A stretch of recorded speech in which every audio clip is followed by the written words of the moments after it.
que nous méritions une seconde chance dans notre avancée, ou je l'ai mis dans notre lancée en tant que parlementaire, pour avoir pendant 2 ans servi au mieux les Sénégalais. À défaut qu'on puisse au moins être inscrit sur la liste, ne serait-ce comme suppléant. Donc c'est le fait de ne pas être inscrit sur la liste de Takoualou qui vous a amené à créer NEL. C'est une des gouttes de plus. Donc c'est la goutte qui a fait déborder le vase. Parfaitement. Entre-temps, nous avons compris qu'il fallait, avec l'avènement de Diomaye Sonko, que j'appelle les jumeaux, Ousseynou et Hassan, cela a entraîné l'accélération de la prise de position dans les instances de décision d'une certaine génération, notamment la nôtre, qui devrait illico créer au niveau de l'opposition une réaction à la hauteur permettant à des jeunes de la même génération de ceux qui dirigent aujourd'hui ce pays de pouvoir s'opposer. Bon, on comprend pourquoi vous êtes frustré, mais vous êtes également frustré par rapport à qui exactement? Alors, Monsieur Moussa Diakhaté, par rapport à qui? Je ne porte jamais de jugement de personne par rapport aux actes posés et la manière avec laquelle... Mais il faudrait bien un responsable par rapport à cette situation dont vous évoquiez tantôt. Il y a quelque chose que je dirais en Wolof. Par essence, je me veux être un homme courtois. Mais si vous n'avez pas été investi, c'est parce que le président Pape Diop n'a pas transmis votre dossier. C'est ça la vérité. On me l'a dit. Non, c'est ça, vous le savez. Avec dit. votre niveau de responsabilité, vous savez très bien. Je n'ai reçu aucune explication de mon parti sur mon non-investiture. En tout cas, un bon militant. Votre ancien parti?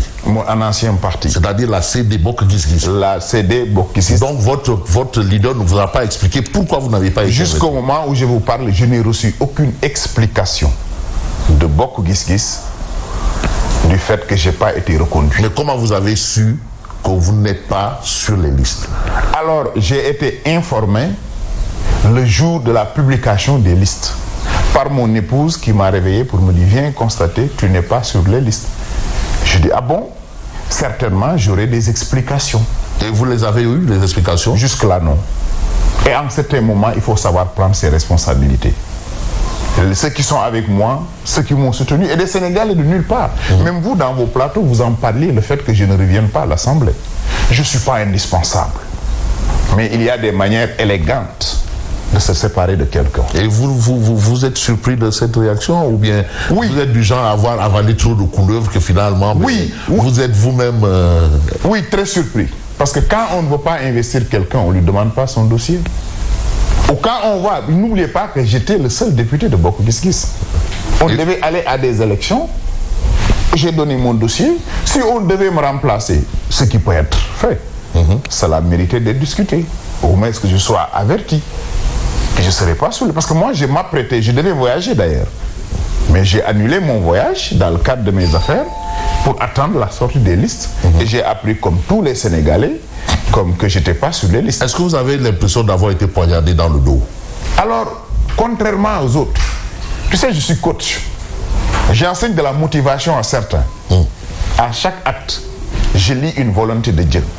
S'il n'y avait pas cet acte, il n'y aurait pas aujourd'hui nouvel élan.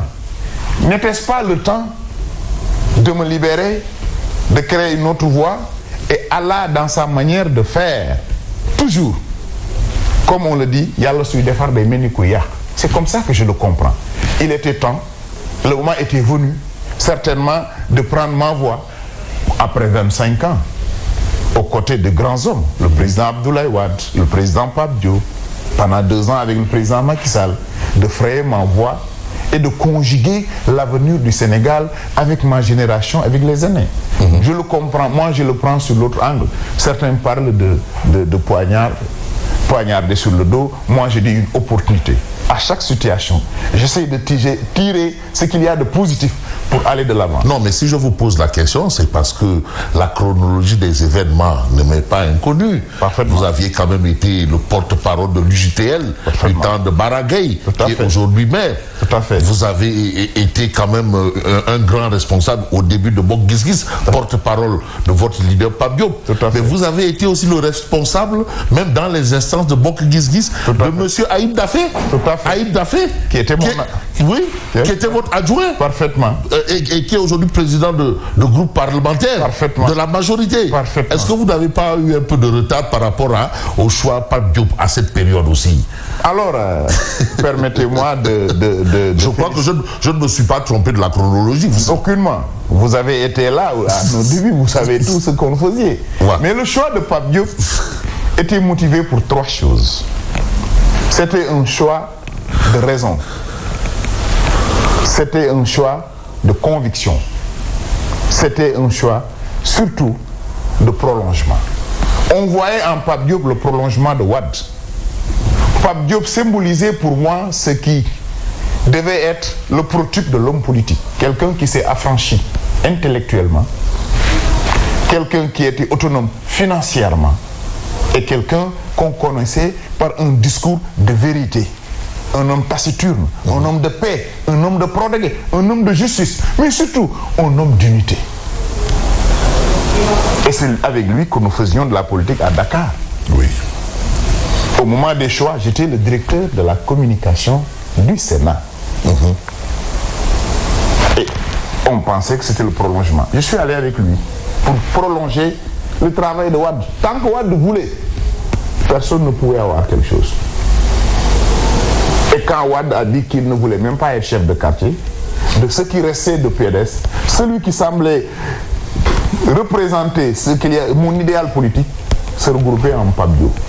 Et nous sommes allés vers lui. Donc c'est un peu ça. Entre-temps, chacun son trajet dans la vie politique. Je le dis en Wolof pour que vous compreniez mieux. Yalla xamul lu war, lu jot la xam.